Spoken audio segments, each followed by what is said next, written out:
America's pastime has a long and unique history. Sporting games from February to November, its athletes go through a season like none other, facing weather from sun to snow and everything in between. Even on the calmest of days, weather can help or hurt the batter, just like it did on this clear April evening. Here's the 1-0.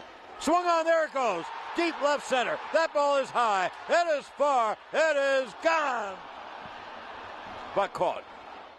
And that's what makes the game of baseball so special. On any given day, any sorts of weather conditions, it can impact any given game. Even on a clear but overcast day like today, the wind, the clouds, anything goes into the game of baseball. The fate of the players, the flight of the ball, and the flow of the game. Weather impacts baseball more than any other sport, especially the major sports. It certainly has a big impact. And each of the parameters, temperature and humidity, play a big role. And of course, winds also can play a big role. Thanks to advanced stats, we know valuable numbers of this hit, putting the 100-mile-an-hour blast at a launch angle off the bat at 27 degrees in the simulator. We get a distance of 360 feet, not too far off from the 367-foot ball that was actually hit against the Blue Jays. Keep these numbers in mind. As this game was played at night, the hitters were already placed at a disadvantage.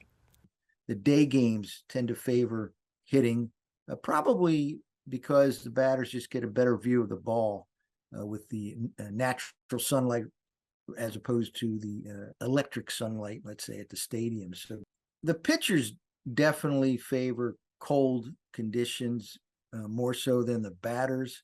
So you will often get your best pitched games early in the season or late in the season.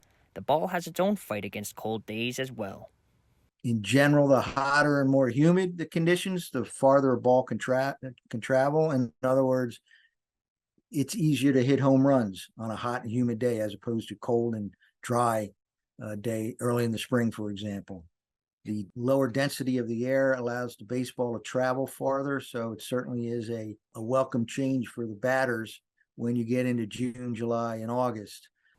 Temperature is just one of three facets of weather that can change the density of air. Humidity can also impact the flight of a batted ball. Humid air is actually lighter than your normal air molecules, so it's hot and humid is the best combination for the lowest density air, and therefore the ball that travels. The third variable can make a massive impact, but only if you're in the right place. Now, Colorado is kind of a whole different story. They, of course, are the highest altitude stadium. Now, the higher the altitude, the lower the density of the air and the ball travels. And almost on an annual basis, Colorado team used to lead the league in home runs. Due to all this good hitting in Colorado, pitchers began to disfavor playing for the Rockies, as it made such a noticeable turn in their statistics. Team officials came up with a creative way to combat this.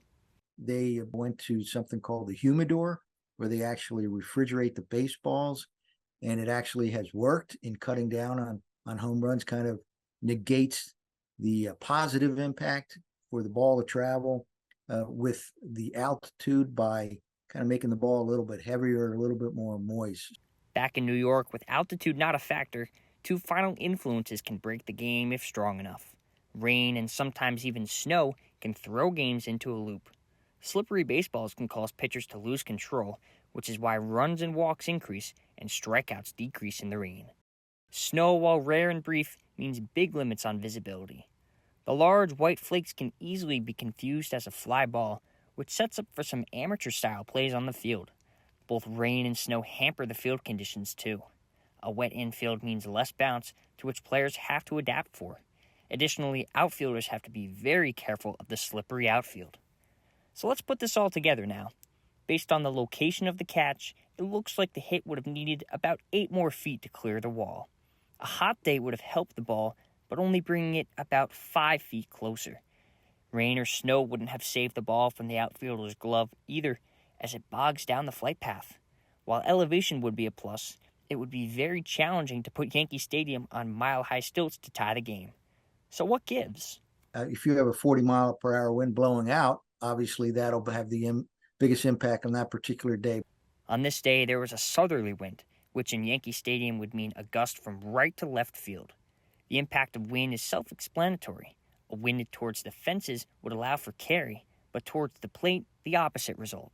Even if we had a 5-mile-an-hour wind and put it in the simulator, our batted ball would be well out of the ballpark.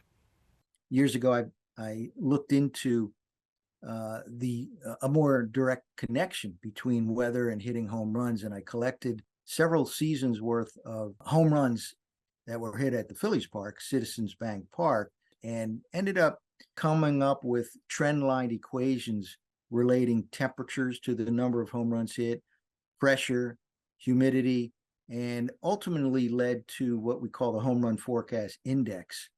This home run index, with a scale of 1 to 10, has a solid track record. In the home run forecast index, we focus in on the weather. As the home run forecast index goes up, on average, so does the number of home runs and the number of total runs. Typically, the more home runs hit, the higher the number of total runs also. Yankee Stadium was under a home run index of 4 when the hitter took the ball, oh so close to the seats to tie the game. Interestingly enough, changing winds and higher temperatures caused the game to begin at an 8, just in time for this home run to scrape by the fence in the first inning. In the end, weather won't just affect the game in New York. In every city, the local climate differs, offering a unique array of precipitation, temperature, wind direction, and elevation to change the game. From the first pitch of spring training until the final play of the World Series, no two games will have the same weather conditions, making each contest a unique bout where you could be playing against both pitcher and ball. For Weather World, I'm Gavin Sandel.